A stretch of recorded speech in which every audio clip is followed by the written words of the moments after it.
Hi everyone, here is a brief presentation on the life of Rene Robert Cavalier, an explorer from France, by Heidi Romero, Jack Esquivel, Julia Middleton, Olivia Hayes, and Ryan Wilder. Born in France on November 22, 1643, Robert Cavalier was an explorer best known for leading an expedition down the Illinois and Mississippi River. Robert claimed the region watered by the Mississippi and its tributaries for France and named it Louisiana after King Louis XIV. A few reasons Cavalier wanted to explore included: he wanted to expand New France, which at the time only included northeastern America and parts of Canada. He wanted to gain control of the fur trade that was controlled by the Native Americans. He wanted to find a waterway that led to China. And finally, he wanted to take away parts of Mexico from Spain. Robert de La Salle, aka Robert Cavalier, attended a Jesuit college in an attempt to become a priest. After he attended for a while, he dropped out to get more money, and he became a landowner in Montreal. Fur trading brought him in contact with the native people of western French settlements, and he became very interested in the land. The governor wanted to expand land and terminate the Iroquois monopoly of fur trade in the lower Great Lakes. In 1677, de La Salle asked French permission to settle in Inner America. He wanted to monopolize the fur trade and communicate with the natives living there.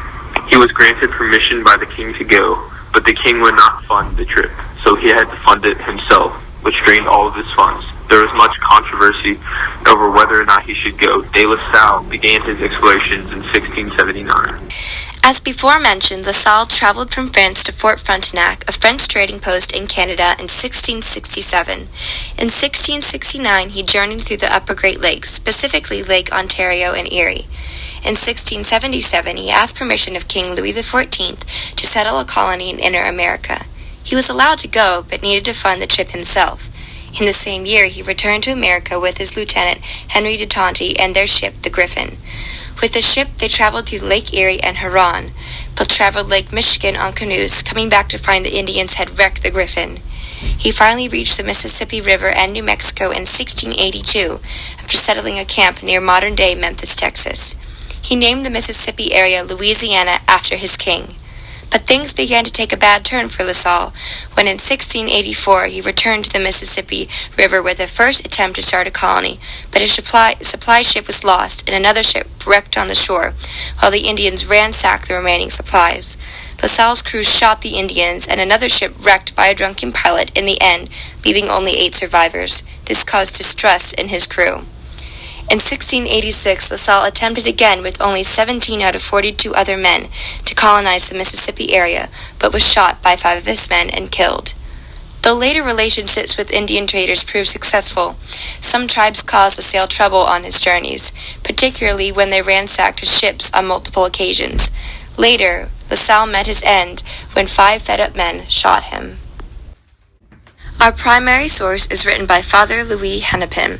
He was a priest who accompanied La Salle on his second journey. It describes an encounter with the Indians in the description of Louisiana.